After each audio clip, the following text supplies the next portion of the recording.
This is the Cameron Journal Podcast. It's a place where we talk about important things. It's a place where we bring a little slice of the news to you.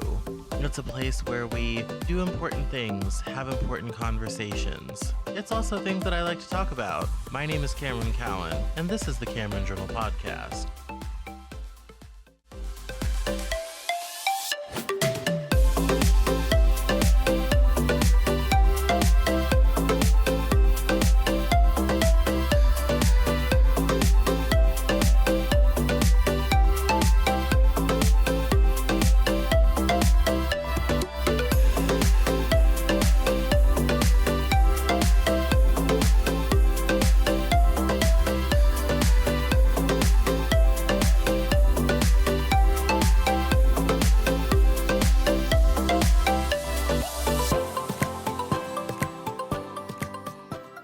Today on the Cameron Journal Podcast, we are speaking with Molly Salans. She is the author of a book called A Break in the Fog. It talks about life in a cult, and considering I grew up in something that was cult adjacent, I was immediately interested. It's based on her experience as a former cult member and how she got out and escaped and ended up working in marriage and family therapy. So welcome, Molly, to the Cameron Journal Podcast. Thank you. I want to add that the book is 98% fiction. I do want to add that. It's loosely based on my experiences. Yeah, no, that's fair. My first novel was loosely based on a story someone told me when I was 19, and so yeah, so it's loosely based on life. But I want to start kind of from the beginning. Why don't you tell us a little bit about the book, characters, all that type of thing, and we'll go from there. About the book, the characters. So there are, I would say, 3 to 4 main characters. And I won't give anything away because you're going to find this out in the first 2 chapters. The father, Joe, escapes Nazi Poland right before his bar mitzvah. And he keeps, it was, for those who understand trauma like this, it was devastating and traumatizing for him. And it goes into more detail as to what happened to him, what he witnessed. But he ended up escaping to the United States, and he was adopted by a Christian family. And he never told anybody about his Jewish background, not one soul. And he ends up marrying and has 2 children. And the children grow up in the late 50s, 60s, and 70s in San Francisco proper. And the mother, you'll find this out in the first chapter, the mother has died, and you'll soon see that she was both addicted to Valium and to alcohol. So in the 60s, the mother dies when the children are young, and Wendy, the youngest, becomes a drug addict, and Clara, the oldest, ends up joining a cult. So if that's what you meant by the book and the characters. Yeah, absolutely. Yeah. So why did you choose to write this? So the cult I was in, everything was so secret and so scary. If you told anybody where you were, they didn't threaten your life. They threatened your spiritual life. And they said you would die a spiritual death if you left the cult, and if you told of anybody you were in it. And nobody not in it would ever understand the very sacred ideas that were being discussed in the cult. So that once I ended up, unlike Clara in the book, I ended up being kicked out, quote, for negative behavior, because I started to question what was going on. So I was sort of kicked out, but was trying to get out at the same time. At the same time that I left, I didn't even know that I was in a cult. I just knew it was one of the most depressing places I'd ever been in, and one of the scariest. But I didn't even know I was in a cult. So once I left, I was a single mom. I ended up divorcing. My husband and I ended up divorcing, and I was struggling with career. And I was actually cleaning houses, and one of my house cleaning clients said, she was a psychologist, and once in a while I'd question her about her career. And then I decided I wanted to be a therapist also. So I spent many years outside of the cult studying therapy and becoming a therapist. But all the while, it was nagging at me that something horrible had happened to me. My ex husband and I stayed friends. We raised our daughters together as divorced parents, but with conjoint parenting.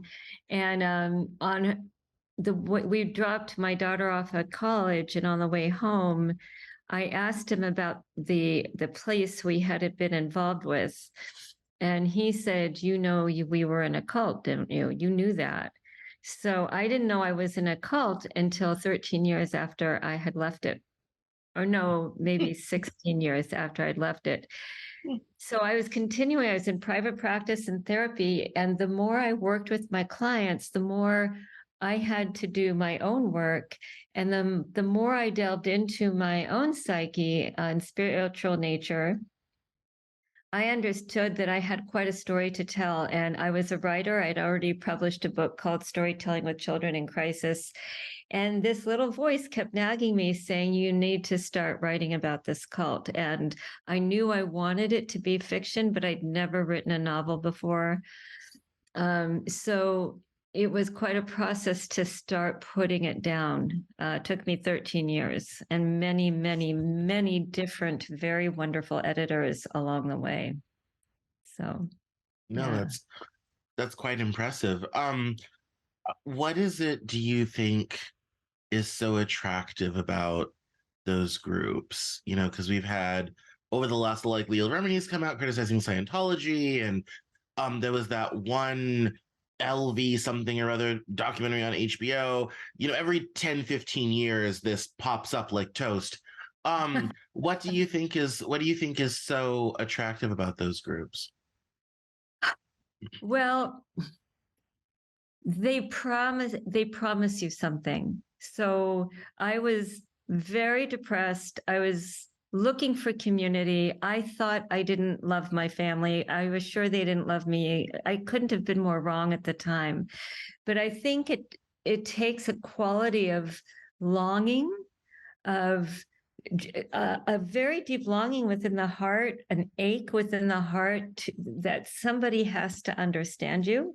Um, and I think we are community creatures, whether the community is one person, whether the community is just your dog, we're all longing for something to care for and to care for us always, and if you really feel like you don't have that, then you meet a couple of people who seem joyous, and they're saying, you need to come hang out with us. And there's something about, they're seeing you, they want to get to know you, they want to get to know who you are, and they promise a community, and they promise a teaching. So if you're bent at all toward wanting to get away from organized religion, or if you didn't grow up with organized religion, but the idea of spirit or the idea of the universe, what is that thing about the attraction you attract from the universe, the law of attraction?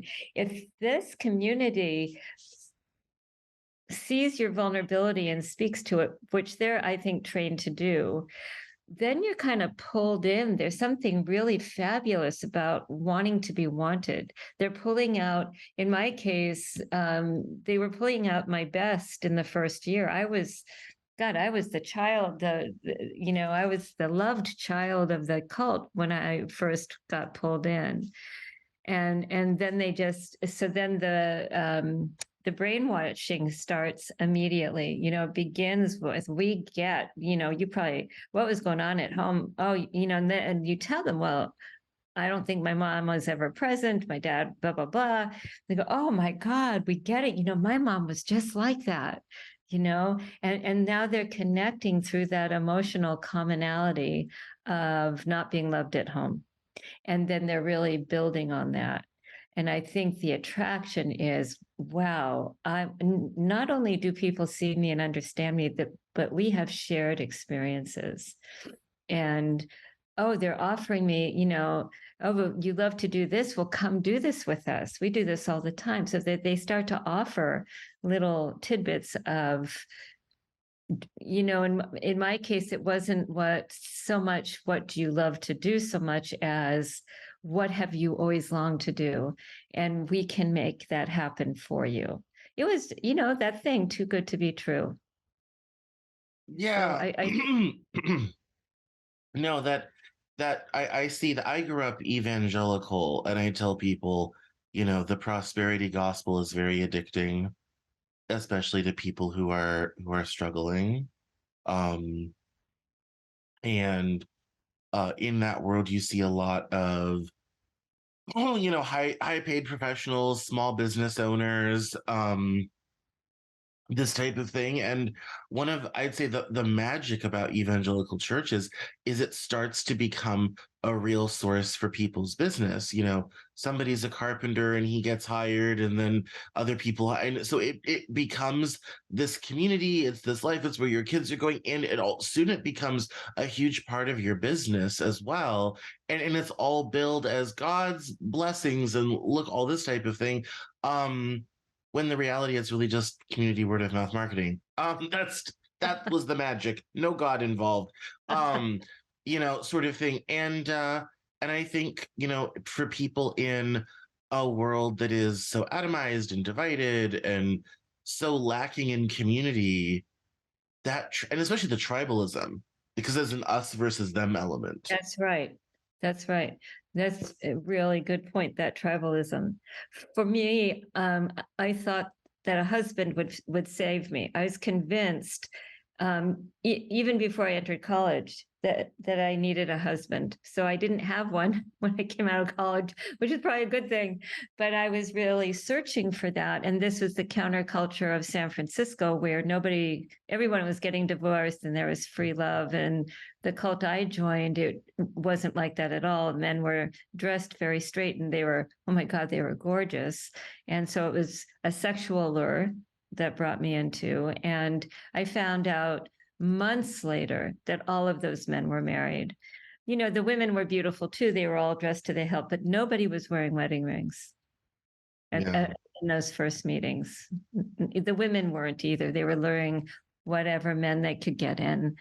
So it's all built on deceit, and their whole thing was, we really believe in family, we really believe in monogamy. Let's get back to basics. Let's get back to quote normalcy. It felt good to me. It was a scary world for me as a teenager to be growing. Some people romanticize the 60s. For me, it was a very scary time to be growing up right there, right then, when over the intercom in high school, the principal would get on once a month, if not once a week, along with Janis Joplin, who overdosed of heroin.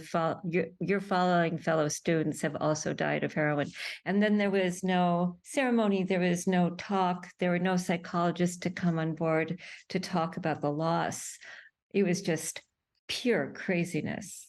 So to come into a group of people who were honoring what I would call sanity, we don't, the drug is your heart. The drug is connecting to God. They use God, but it wasn't a religious cult that I joined. It was more like, if you understand your longing, that longing is you're longing to connect to something higher than you, something that loves you, that even loves you at this very time. So that was it for me, because I was writing in my journal day after day, what is this ache in my heart? It hurts so much. Now, it turns out they weren't wrong. I believe that ache in the heart was a desire to connect to an energy higher than me. I don't have to call it God. It's so integrated in me now. I don't know what to call it, but there's definitely something magical and mysterious out there that I don't have words for. Oh, yeah, those unseen forces.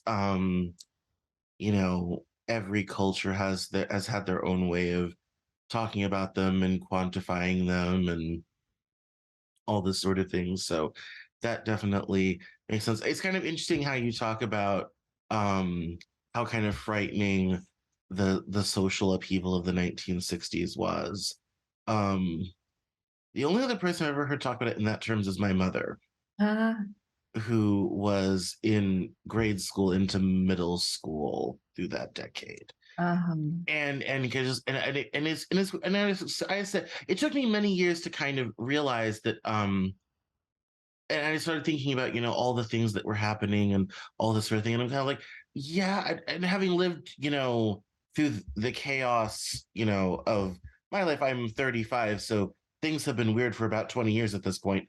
Um, I kind of like, yeah, that must have been so very frightening for a child and young person to go through and not quite sure what was going to happen next or what next shoe was going to drop.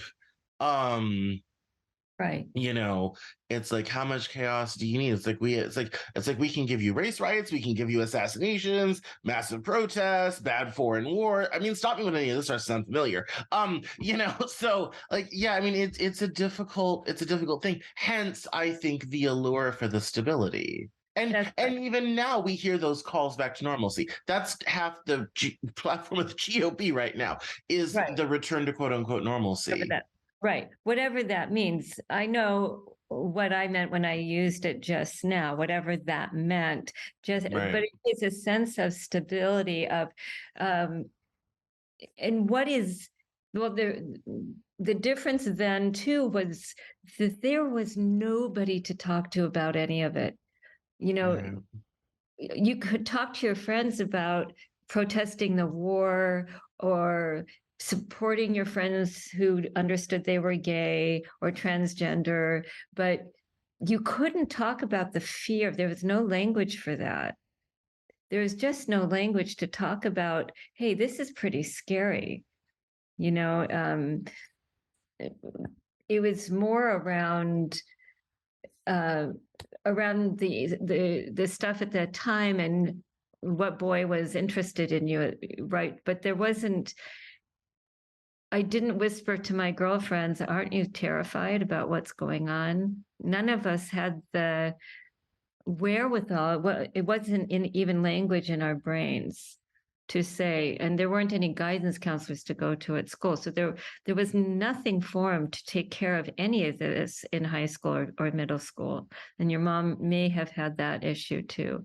Now we have a lot I of would people. dare say so. She grew up in rural West Texas. So, yeah, there was nothing. There was Nothing, nothing. Yeah. nothing. Right. And so now there's people you can talk to. It's all over the news, but the craziness of now is 10 billion times crazier than it was when I was growing up. I mean, and we won't even go into the politics now that I don't want to do that. But in Yeah. terms of chaos, I think it's a lot worse now. But at the time, San Francisco was the culture for cults. I mean, we had Jim Jones, we had um, I can't think of them all now. The Krishnas, the boarding gang Christians, and then the cult that I was in. And I'm sure, and I've talked to other people. There are a million other. Oh, were you in this cult? No, I hadn't heard of that one. Which one were you in? Yeah, it's an odd. When the first magazine I ever worked at, the lady I was working for was in this very strange kind of pseudo-religious cult in Southern Colorado, and around the Colorado Springs area, and like in the early 80s, and like literally she escaped by just like leaving the property and like hitchhiked. And like met this woman who helped her and all this type of thing and that kind of got her life going and so and then she went on to she was married and gotten divorced and then remarried later on and it was really interesting to think and she was big into like the raw milk movement and natural foods and raw foods and all this type of thing um Right. yeah, and her husband's the Western distributor for a company called Standard Process, which does cold pressed vitamin supplementation and all this type of thing. But it was interesting, just kind of, on a couple occasions she talked about it, and it's just such a weird, mind-blowing thing. But then again, I've had a couple of experiences in, the way I grew up in evangelicalism and the way that I was involved in the business that was kind of surrounded by this personality, all this type of thing. I just, I kind of wonder. I mean, in myself, it's like, okay, this is an ADHD autism thing. I never had a lot of friends, never had a lot of community. I'm a target and susceptible. But I wonder what it is in other people that makes them the target, how they get picked out of the crowd, you know. That always it also I always kind of want there's really no answer to that, but it's kind of weird, some weird thing of like, what is it about it? So it's such a good question. Once I found out I was in a cult, I told everybody. Now it was good 16, 18 years later. But I had a friend who lived in Montreal, and we went to the Montreal, I think it was the jazz festival or the folk festival. And we were sitting way up high on bleachers. And I just told her about my cult experiences. And she said, let's look down on the crowd and you tell me who you think cult members would approach to be in a cult. It was such an interesting exercise. And so I think the people who could have been interested were sort of people who are a little bit hunched over, maybe between the ages of 20 and 25, younger people, men who kind of had an open face, and women too, who looked kind of wide-eyed and open. So what is it, when it's such a good question, and there's no answers in a million answers, because I think it really depends on the longing in the person you approach. So I did a lot of recruiting, and I probably didn't bring a single person into the cult. Yeah, Because yeah, it was, yeah. yeah, yeah. No, I always had the same problem. I was never very good at witnessing and getting people to come to church and all this type of thing. I was always terrible at that. So yeah, it's just such an odd phenomenon. I think it's really, for me, I always find it disconcerting. I don't know if you found this, like when you try to explain that life to people, because it was very all encompassing when you grew up. And I was evangelical and homeschooled, and those two communities feed into each other. So it's like it's very all encompassing. Most people, they just, their eyes just kind of glaze over and their mind goes blank because they just don't understand that world, that life. And it's like, yeah, you had to be there, Yeah, sort of thing, sort of, right. yeah. I have a neighbor who said, what did she say to me? She said, I would never join anything like that. And I said to her, you don't know that you're joining a cult. You No. could go to a cooking class. You could be on a trip to Italy. You could be doing something innocent, something you really love, and end up in a cult. And then she said to me, no, you don't get it. I don't join anything. I don't take classes. I'm like, Yeah, I mean that's a good insurance policy, I will say. Yeah, that is a good insurance policy. And I right. have to say that ever since growing up that way, I don't tend to join things anymore. Like yeah, it's like, oh, it's like the organization, kind of like, ooh, you lost me at the word organization. We're good. Like, Yeah, right. But and you've probably built up antennas too.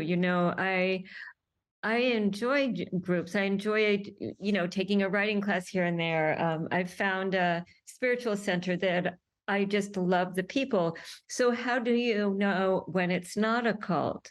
One, they're not asking for money consistently. They're not punishing you and making you pay more money if you don't listen to their rules. Um, Two, you can, if you're in a organized religion or joining a class of some kind, if you've paid for it, you can come and go to that class, and people might say, hey, I missed you last week, but the teacher isn't going to be calling you and texting you and emailing you and saying, where the hell are you? You're a disloyal member. So if you have your freedom in whatever you join to come and go as you please, to understand what the rules are, if there's something you have to pay for it. If you've got a payment plan, they're not going to come after you for more money once that plan is finished up. Where your organization is really clear about what the rules are and don't change them suddenly on you.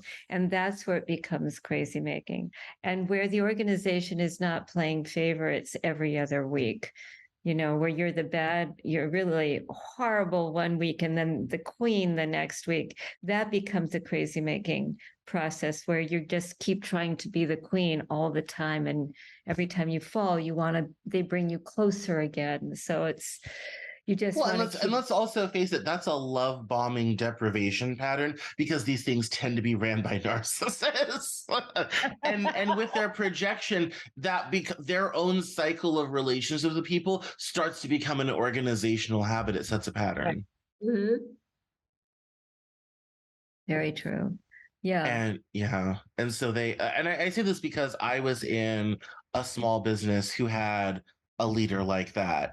And it was 110% that you could be the best thing ever on Wednesday. You could be not worth shit on the shingle by Friday. And sometimes you could do both in the same day. And it was and the more things that get asked of you, the lies you're asked to tell, the lies you're asked to go along with, all this type Yeah. of thing.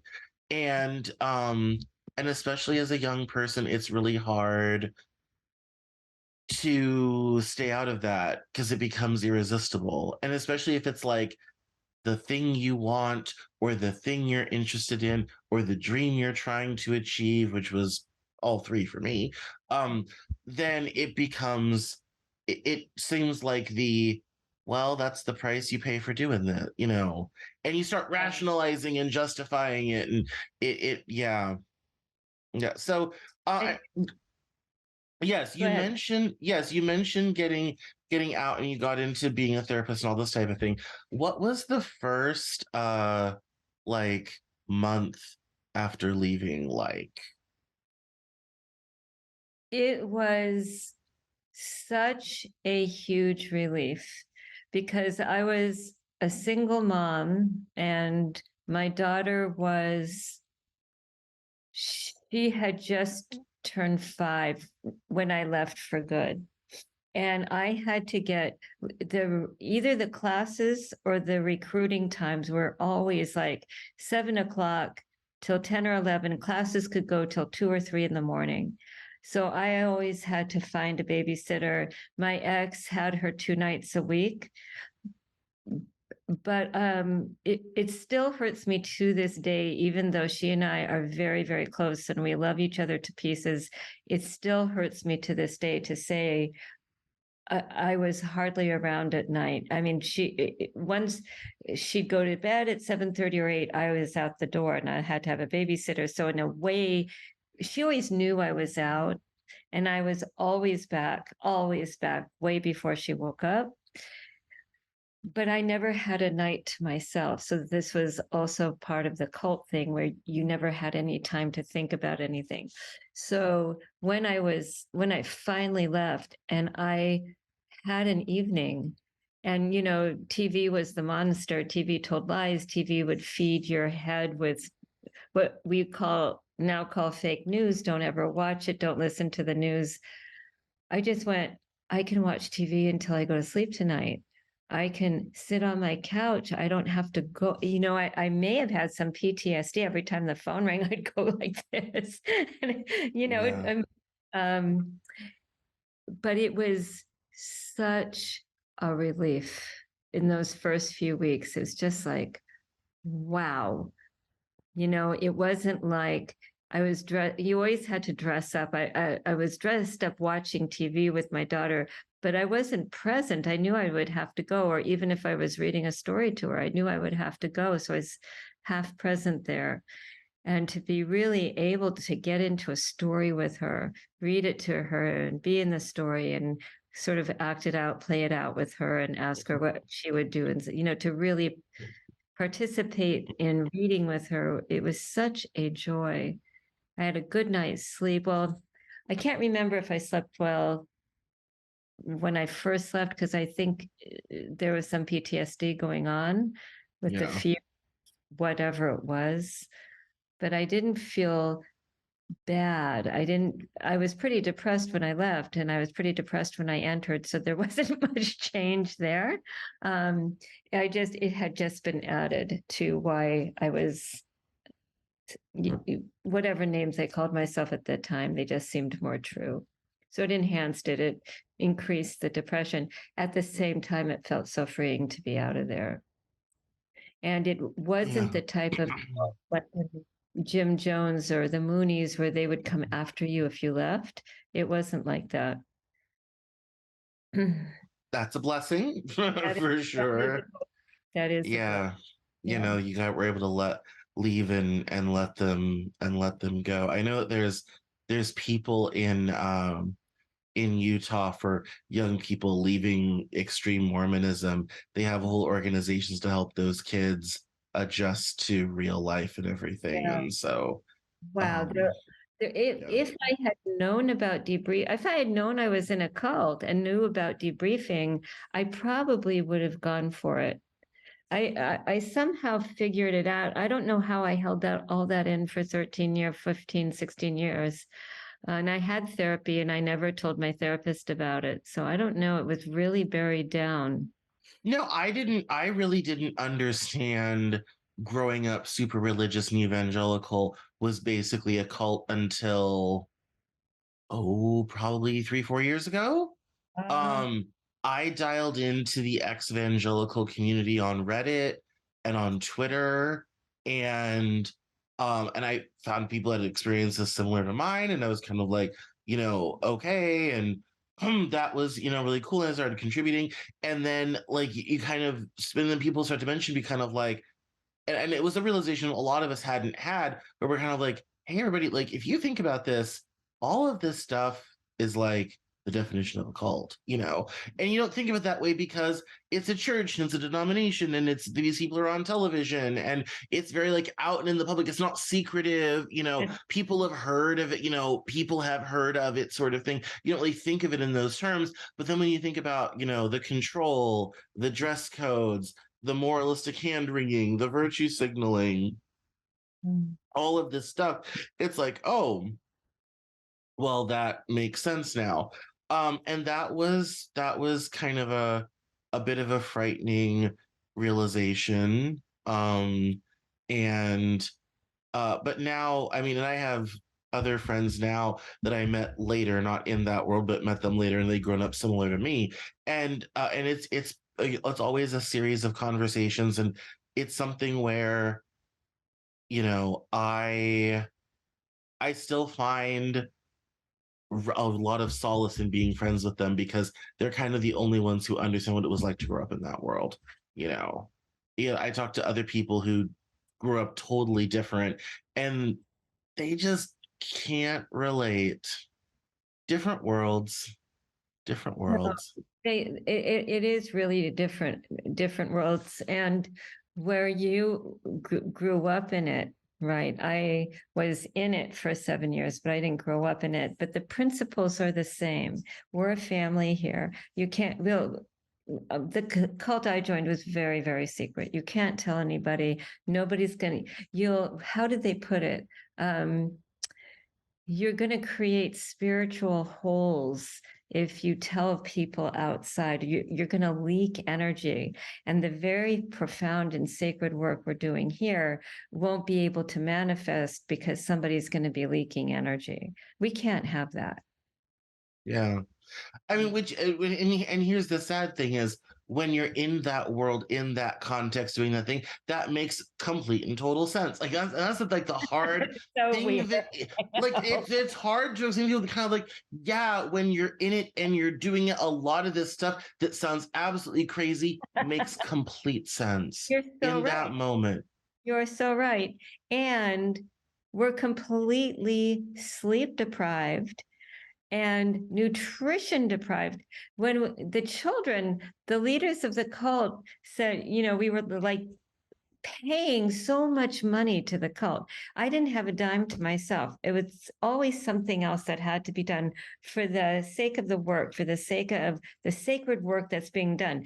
What sacred work? What was it? No, I had no idea what was being done, except that I knew something was being done. It was all very mysterious, which made it kind of more meaningful, like, oh, I can't wait to find out what this is, right? And I never did find out, to tell you the truth. So Yeah. the cult. No, literally there was, I think it was somebody, some famous person left Scientology and had never heard of Thetans, which is like the whole basis of the whole religion. Like, but I'm like, you were there for 20 years and you never heard about that. Like, they didn't tell you anything then. Like, Right. you learned nothing. I'm like, you could have learned more about your religion by watching South Park, but hey, whatever. Like, because Right. they discuss Thetans on South Park, just saying. Like, Right, you're right. yeah. So after I left, all of that money, the cult leaders paid cash for mansions all over the country. And they bought these mansions in cash. They left no record of themselves. It was just, that's what the mysterious sacred work was about. A really fancy privately held real estate portfolio. Yes. Yes. Oh, yeah. And her own son ended up suing her for lies, for money, for I don't even know what. But when you have a child that turns around to sue you, you know something's pretty wrong there. But yeah, I hate you're saying, you don't know in the moment what the hell's going on. You just know that it makes perfect sense. So what the cult leader would say, was Sarah born? Sarah was born at the time. And nobody had any money. She'd Right. say, buy Tang, buy Tang. You don't have to buy real oranges. The kids don't care. If Oh my. and it's vitamin C, and this is what the astronauts drink.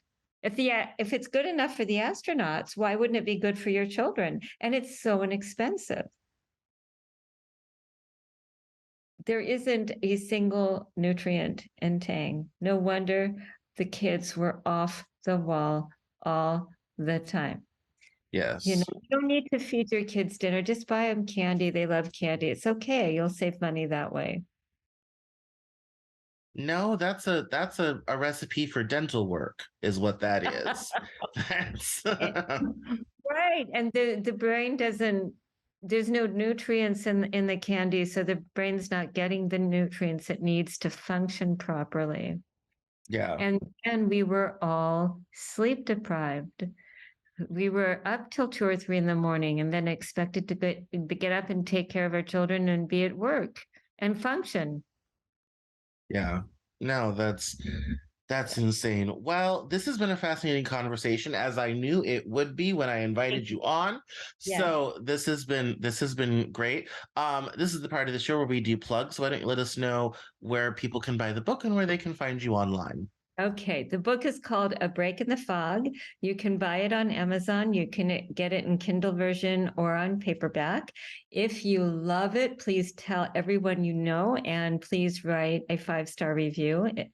And you can find me at abreakinthefog.com or A Break in the Fog at A Break in the Fog. And my name is Molly Salans, and I'd love to hear from you.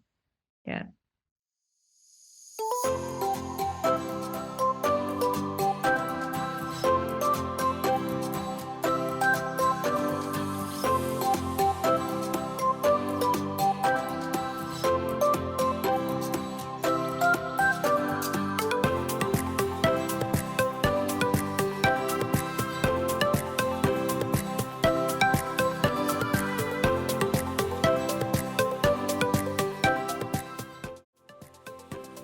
That's all for this episode of the Cameron Journal podcast.